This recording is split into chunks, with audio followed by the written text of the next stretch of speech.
Hello friends, આજે આપણે question જોઈ લઈશું. Person working on PGWP work પરમિટનો ક્વેશ્ચન છે કે સર મારી વર્ક પરમિટ નેક્સ્ટ જાન્યુઆરી 2026માં એક્સપાયર થાય છે અને મારા એમ્પ્લોયર એલએમઆઈની હેલ્પ કરવા માટે રેડી છે. તો મારે એલએમઆઈ એપ્લાય કરવા માટે ઇન્ડિયાથી કરવું પડે કે કેનેડાથી પોસિબલ છે? એલએમઆઈની પ્રોસેસ છે એ કમ્પ્લીટલી એમ્પ્લોયરના કંટ્રોલમાં હોય છે. એમના માટે તમારે કશું કરવાનું નથી. It's up to employer. But yes, just to answer your question, બંને જગ્યાથી પ્રોસેસ પોસિબલ છે. તમે ઇન્ડિયા હોય કે કેનેડા હોય, ડઝન્ટ મેટર. તમારા એમ્પ્લોયર એલએમઆઈની પ્રોસેસ ગમે ત્યારે ચાલુ કરી શકે છે. સેકન્ડ ક્વેશ્ચન, એલએમઆઈનો પ્રોસેસિંગ ટાઈમ કેટલો છે?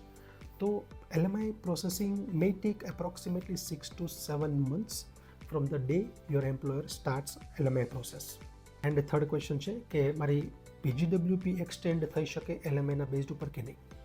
પીજીડબ્લ્યુપી એક્સટેન્ડ નથી થઈ શકતી, બટ તમારી વર્ક પરમિટ ચેન્જ થશે. અત્યારે તમારી પાસે પીજીડબ્લ્યુપી છે જે જાન્યુઆરીમાં એક્સપાયર થાય છે. તો જાન્યુઆરી સુધીમાં જો તમારું એલએમઆઈનું અપ્રુવલ આવી જશે તો પછી તમારે એ એલએમઆઈના બેઝડ ઉપર તમારી ક્લોઝડ વર્ક પરમિટની એપ્લિકેશન થશે. તો તમારું ચેન્જ ઓફ સ્ટેટસની વર્ક પરમિટ એપ્લિકેશન થશે કે તમારી ઓપનમાંથી ક્લોઝ વર્ક પરમિટની એપ્લિકેશન તમે કરશો. I hope this finds you helpful. Best of luck.